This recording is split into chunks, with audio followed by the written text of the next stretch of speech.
Hi friends, स्वागत है आपका नई शुरुआत चैनल में।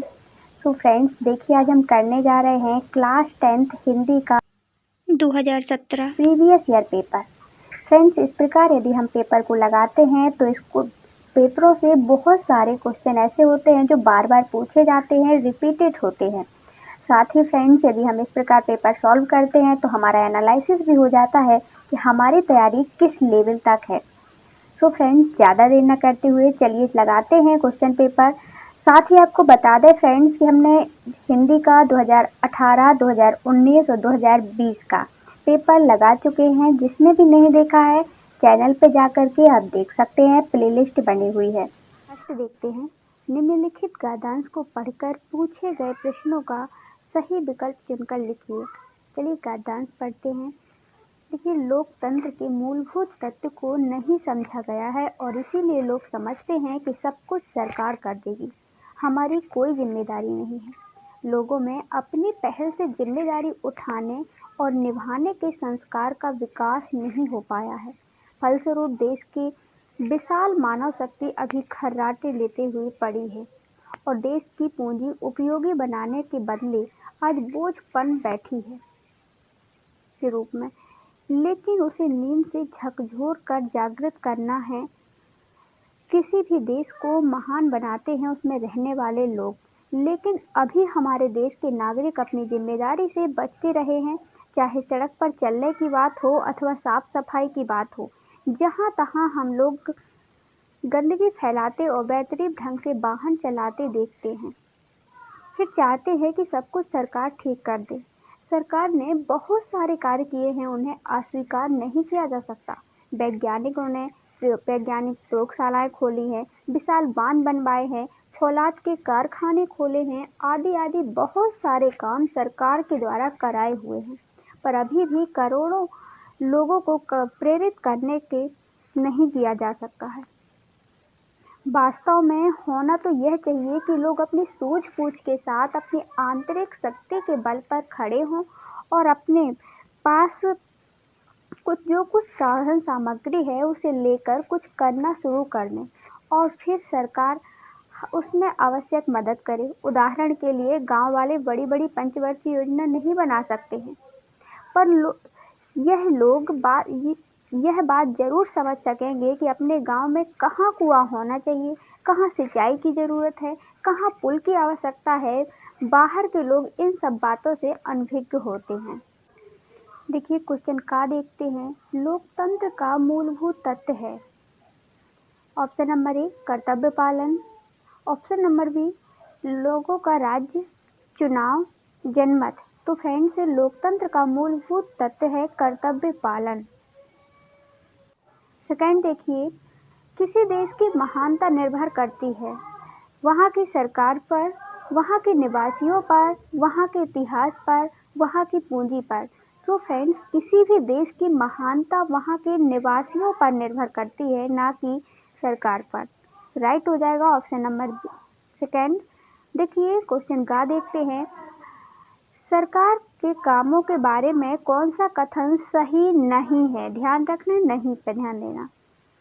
वैज्ञानिक प्रयोगशालाएं बनवाई है सरकार, तो बिल्कुल लिखा था कि हाँ, वैज्ञानिक प्रयोगशालाओं का निर्माण करवाया है, विशाल बांध बनवाए हैं, वाहन चालकों को सुधारा है, फौलाद के कारखाने खोले हैं। सो फ्रेंड्स, इसमें से कौन सा नहीं है जो सरकार ने काम नहीं किया है? तो ये राइट हो जाएगा ऑप्शन नंबर थर्ड, वाहन चालकों को सुधारा है, ऐसा कुछ नहीं है।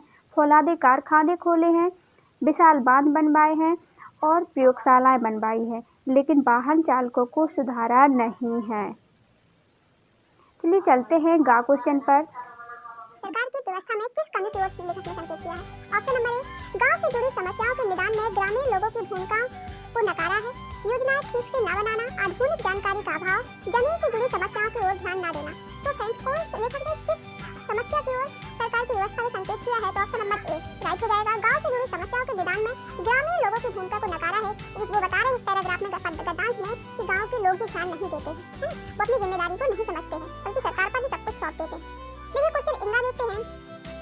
झकझोर कर जागृत करना भाव गद्यांश के अनुसार होगा। नींद से जगाना, सोच न लेना, जिम्मेदारी निभाना, जिम्मेदारियों के प्रति सचेत करना। इसमें से कौन सा राइट हो जाएगा? तो फ्रेंड्स, इसका राइट आंसर हो जाएगा जिम्मेदारी के प्रति सचेत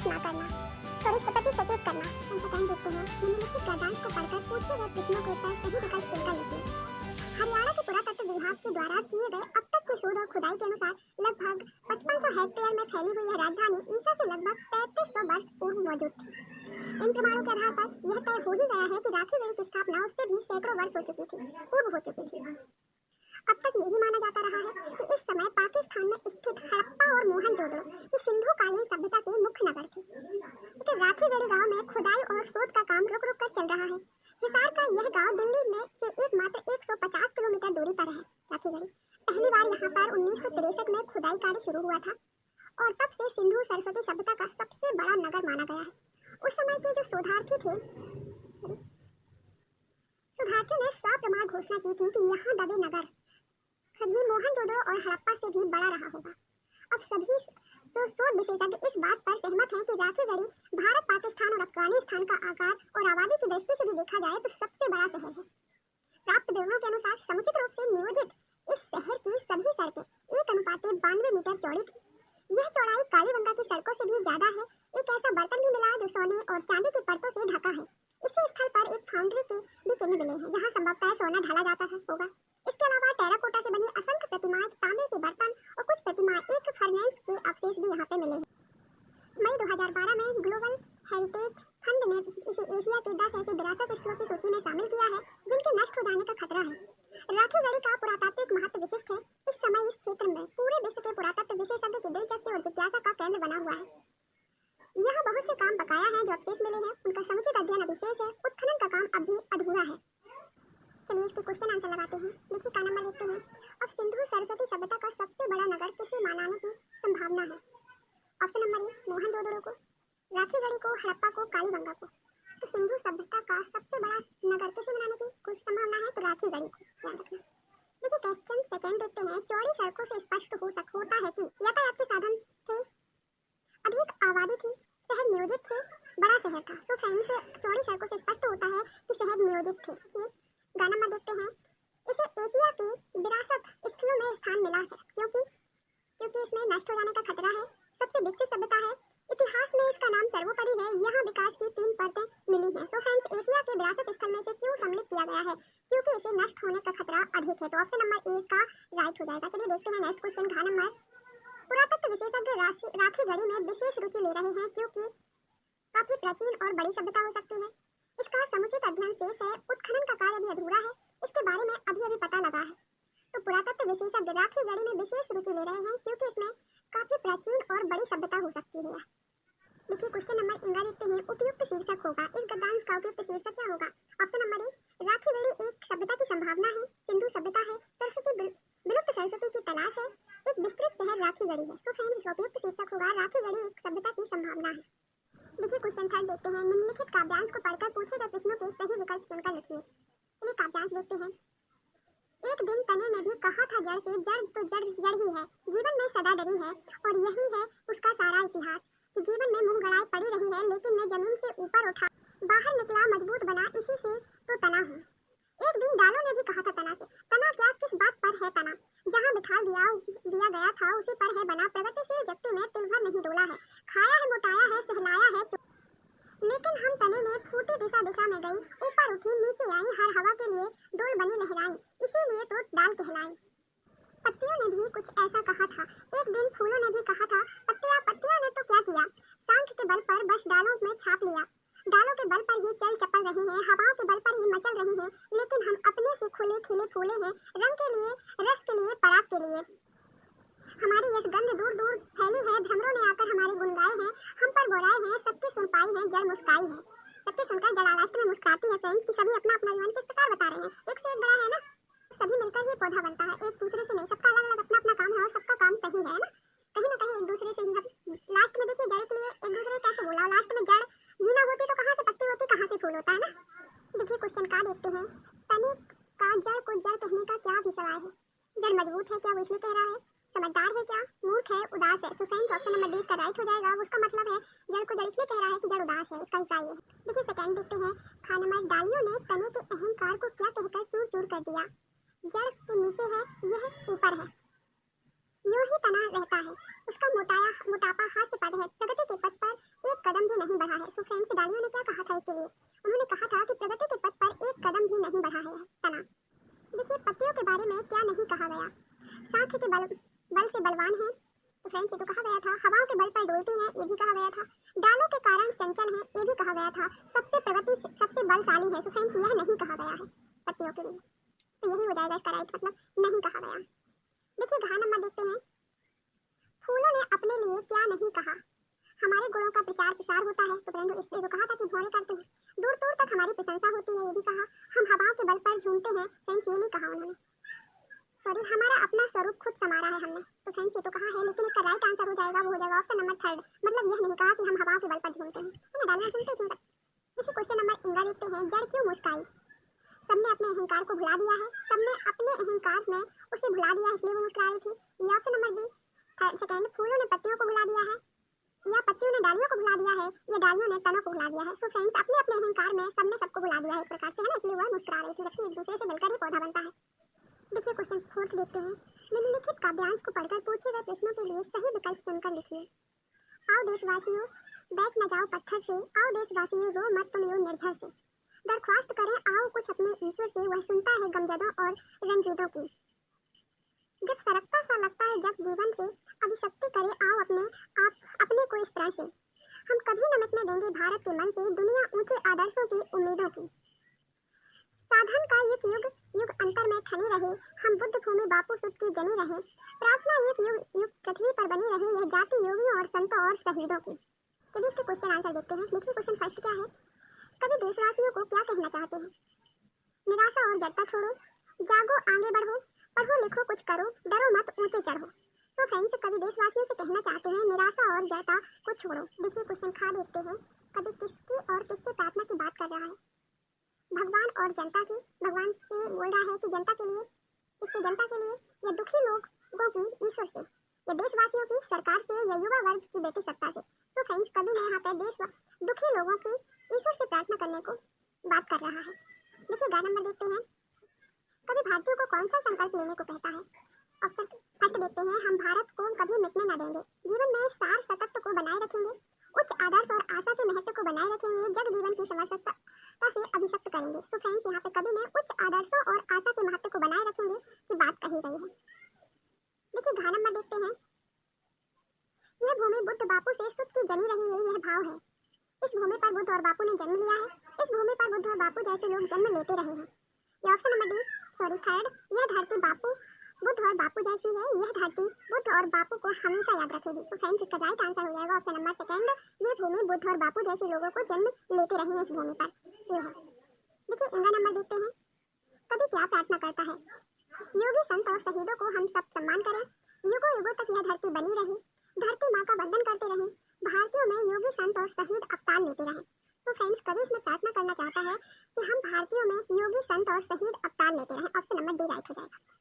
देखिए क्वेश्चन नंबर 5 देखते हैं। निर्देशानुसार उत्तर दीजिए। देखते हैं।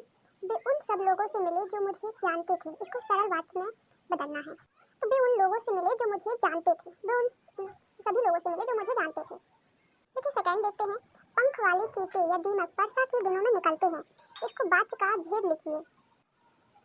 यह फ्रेंड्स सरल वाक्य का वाक्य है, ठीक है ना, इसको वाक्य का भेद लिखना था, पहचानना था। देखिए थर्ड देखते हैं।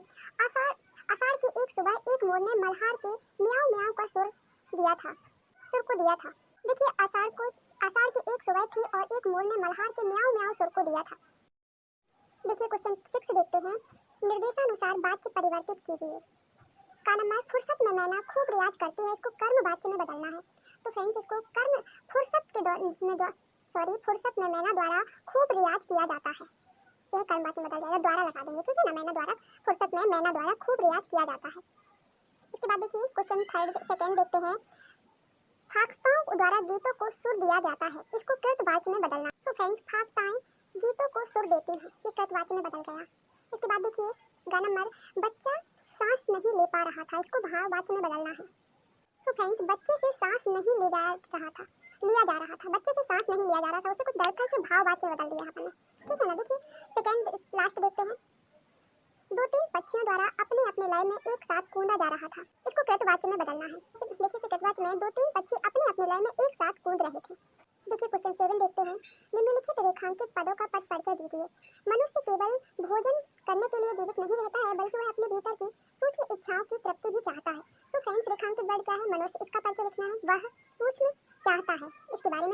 परिचय देना है। चलिए मनुष्य के बारे में बात करते हैं।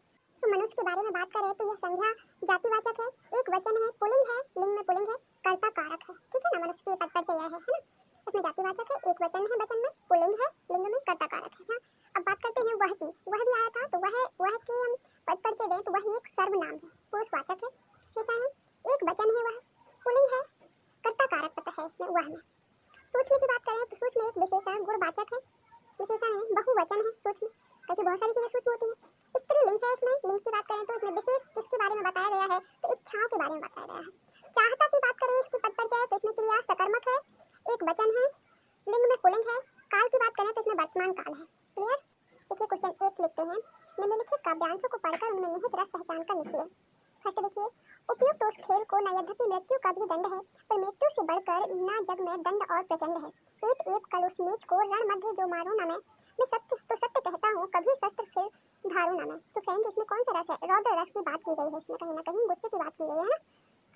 देखिए सेकंड देखते हैं इसमें कौन सा रस है, वह आता तो तू कलेजे को करता पछताता, पथ पर आता पेट पीठ दोनों मिलकर हैं एक, चल रहा लकुटिया। फ्रेंड्स इसमें कहीं ना कहीं करुणा की बात की गई है तो इसमें करुण रस है ना। तो दो तू कलेजे के करता पछताता, पथ पर आता पेट पीठ दोनों मिलकर हैं एक, मतलब बहुत पतला है, चल रहा है लकुटिया टेक, मतलब वो कहीं ना कहीं लाठी लेकर के चल रहा है, तो करुणा की बात की गई है। देखिए खा नंबर देखते हैं, श्रृंगार रस का स्थायी भाव क्या है। तो फ्रेंड्स श्रृंगार रस का स्थायी भाव रति है। सेकंड देखिए, निम्नलिखित काव्यांश में स्थायी भाव क्या है। तो आगे रस पहचानेंगे, रस के बाद स्थायी भाव बताएंगे। कब दबे दांत दूध के देखो, कब तोते मुख बचन धरे, कब नंदही बाबा कहीं बोले, कब जन्मी कहीं मोरे मोही ररे। तो फ्रेंड्स इसमें किसकी बात की गई है तो बात्सल्य रस है, बात्सल्य। तो इसमें बात्सल्य स्थायी भाव है इसका। ठीक है, देखिए क्वेश्चन 9 देखते हैं, निम्नलिखित गद्यांश के आधार पर पूछे गए प्रश्नों के उत्तर लिखिए। पुराने जमाने में स्त्रियों के लिए कोई विश्वविद्यालय न था, फिर नियमबद्ध प्रणाली का उल्लेख आदि पुराणों में न मिले तो क्या आश्चर्य क्या है, और उल्लेख उसका कहीं रहा हो पर नष्ट हो गया हो। तो पुराने जमाने में विमान उड़ते थे, बताइए उनके बनाने की विधा सिखाने वाला कोई शास्त्र। बड़े बड़े जहाज पर सवार होकर लोग द्वीपांतरों में जाते थे, दिखाइए जहाज बनाने की नियमबद्ध प्रणाली। दर्शक ग्रंथ, फ्रेंड्स जहाज उड़ रहे हैं, शास्त्र बन रहे हैं, तो आखिर इसका शास्त्र क्या था, हम तो रामायण की पढ़ते हैं। पुराण आदि विमानों में जहाजों द्वारा की गई यात्राओं के हवाले देखकर उनका अस्तित्व तो हम बड़े गर्व से स्वीकार करते हैं, परंतु हम देखते हैं कि वो रावण आता था फ्रेंड्स, तो वो अपने हवाई जहाज मतलब उसका एक विमान होता था ना, वो हम एक्सेप्ट कर लेते हैं। तो बनता कैसे था ना, तो पहले ऐसा कुछ था ना, तो वो कैसे करते थे, हम तो उनका अस्तित्व स्वीकार लेते हैं। परंतु पुराने ग्रंथों में अनेक प्रगल्भ पंडिताओं का नामोल्लेख देख करके भी कुछ लोग भारत की तत्कालीन स्त्रियों को मूर्ख, अपढ़ और गवार बताते हैं। पुराने जमाने में कितनी ज्यादा स्त्रियों की मान्यता भी हमने देखी कि बहुत ज्यादा उल्लेखित था पंडिताओं द्वारा, लेकिन अभी तो हम देखते हैं स्त्रियों को मूर्ख, अपढ़ और गवार ही बताया जाता है भारत की स्त्रियों को। देखिए क्वेश्चन का देखते हैं, पुराणों में नियमबद्ध शिक्षा प्रणाली न मिलने पर लेखक आश्चर्य क्यों नहीं मानता।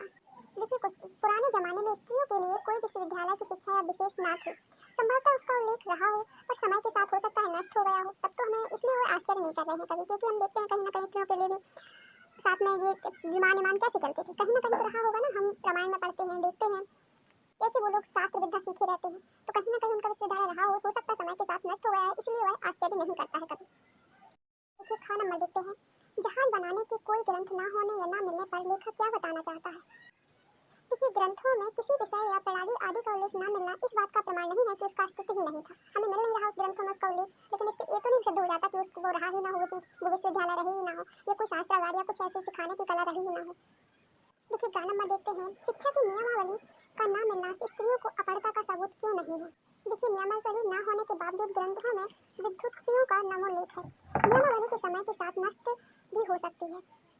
क्वेश्चन नंबर 10 देखते हैं, निम्नलिखित प्रश्नों का उत्तर लिखिए। का नंबर देखिए, मन्नू भंडारी ने अपनी माँ के बारे में क्या कहा। उन्होंने कहा कि वह धरती से अधिक सहनशील है, वे पढ़ी लिखी व्यक्तित्वहीन है, अपने पति की ज्यादतियों को प्राप्त मानकर स्वीकार करने वाली है, इसलिए ही बच्चों की हर इच्छा पूरी करने को तत्पर रहने वाली है। देखिए नेक्स्ट क्वेश्चन, देखिए क्वेश्चन खा देखते हैं, अंतिम दिनों में मन्नू भंडारी के पिता का स्वभाव सती हो गया था, लेखक ने इसके क्या कारण दिए हैं। बहुत अपनों द्वारा किए गए विश्वासघात की गहरी चोट, सदा शीर्ष पर रहने के बाद हाशिए पर सरकते चले जाने की यातना, गिरती आर्थिक स्थिति के कारण उनका स्वभाव सती टाइप का हो गया था। देखिए गाना में देखते हैं, बिस्मिल्लाह खां को खुदा के प्रति क्या विश्वास है, कभी न कभी खुदा मेहरबान होगा, अपनी झोली से सुर का फल देकर उनकी सच्ची सुर की मुराद पूरी करेगा। गाना में देखते हैं, काशी में अभी भी क्या शेष बचा हुआ है। फ्रेंड्स काशी में संगीत और संगीत की साहित्य परंपरा, गंगा यमुनी संस्कृति, ये चीज बची। कौशल्या यायन जी के अनुसार सभ्यता के अंतर्गत क्या क्या समाहित है? खाने पीने, ओढ़ने और पहनने के तरीके, गमनागमन के साधन, त्याग, ज्ञान, कल्याण ये समाहित है। देखिए क्वेश्चन 11 देखते हैं। निम्नलिखित काव्यांश के आधार पर दिए गए प्रश्नों के उत्तर लिखिए।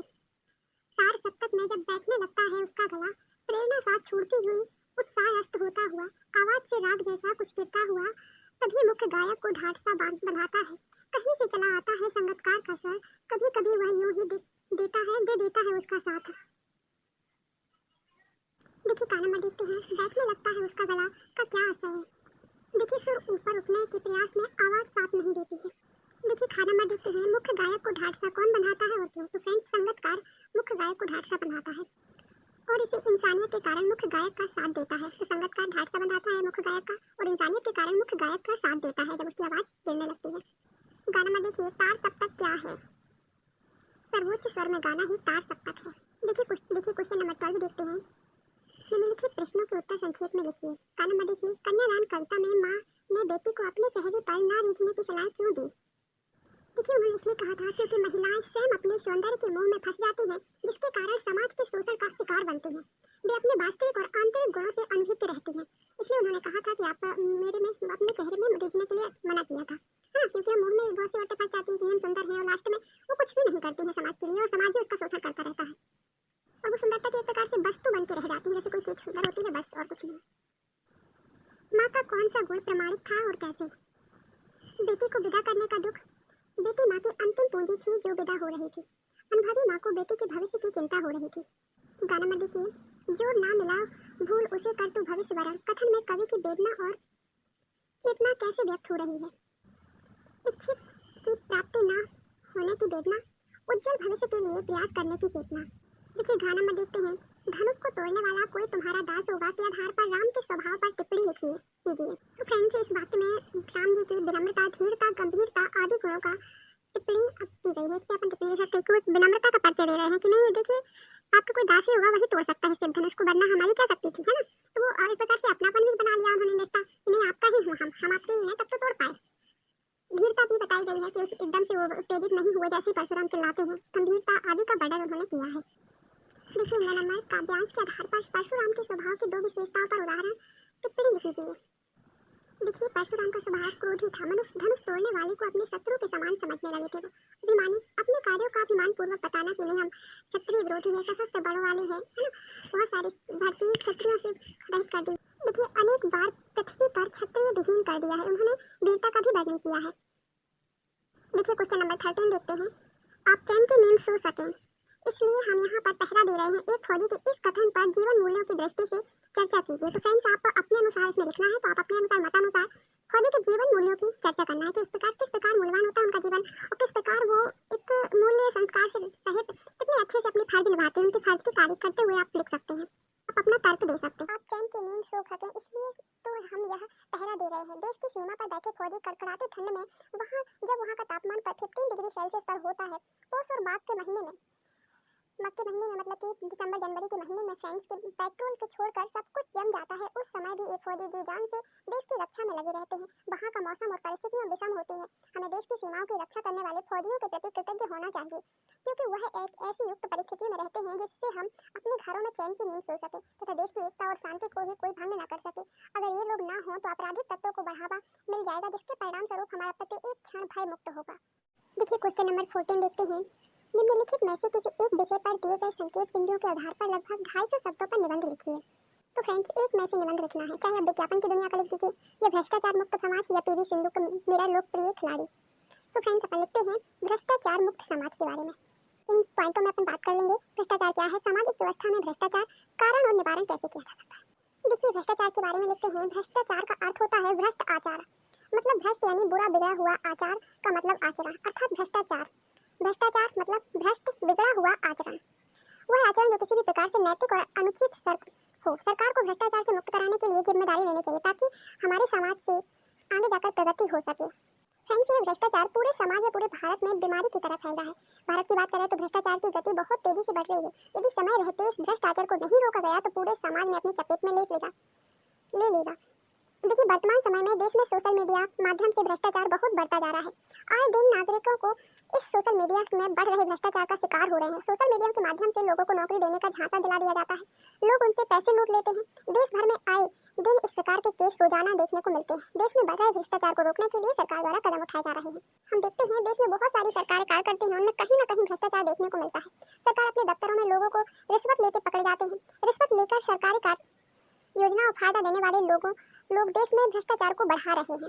देखिए, भ्रष्टाचार को रोकने के उपाय, हमें रिश्वत लेने वाले और रिश्वत देने वाले व्यक्तियों को कड़ी से कड़ी सजा देनी चाहिए। समाज में विभिन्न स्तरों पर फैले भ्रष्टाचार को रोकने के लिए हमें एक साथ जुटकर के सामना करना चाहिए। जो लोग रिश्वत लेते हैं, समय पकड़े जाते हैं, वही व्यक्ति रिश्वत देकर छूट भी जाते हैं।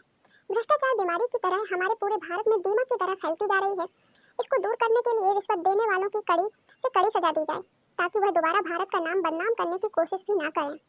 देखिए, भ्रष्टाचार से जुड़े लोग अपने स्वार्थ को पूरा करने के लिए हमारे देश का बदनाम कर रहे हैं। अतः बेहद जरूरी है कि हम भ्रष्टाचार के जहरीले सांप को कुचल डालें और साथ ही सरकार को हमारे साथ मिलकर इस भ्रष्टाचार को दूर करने के लिए प्रभावी कदम उठाए जाएं।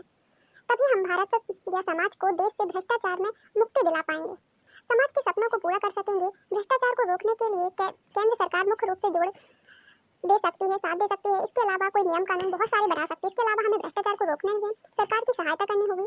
देश में जहां पर भी भ्रष्टाचार हो रहा है, उसके खिलाफ सरकार द्वारा जारी किए गए सहायता नंबर पर संपर्क करके भ्रष्टाचार फैलाने वाले लोगों के खिलाफ कंप्लेंट करनी होगी। तभी डियर फ्रेंड्स, इस भ्रष्टाचार हमारे समाज से जा पाएगा। हमें जन जन को जागरूक होना होगा। देखिए, क्वेश्चन नंबर 415 देखते हैं। अपनी दादी की चित्र प्रदर्शनी पर अपनी प्रतिक्रिया लिखते हुए उन्हें बधाई पत्र लिखिए। देखिए, हमने पत्र लिखा है यहाँ पे, नई दिल्ली में।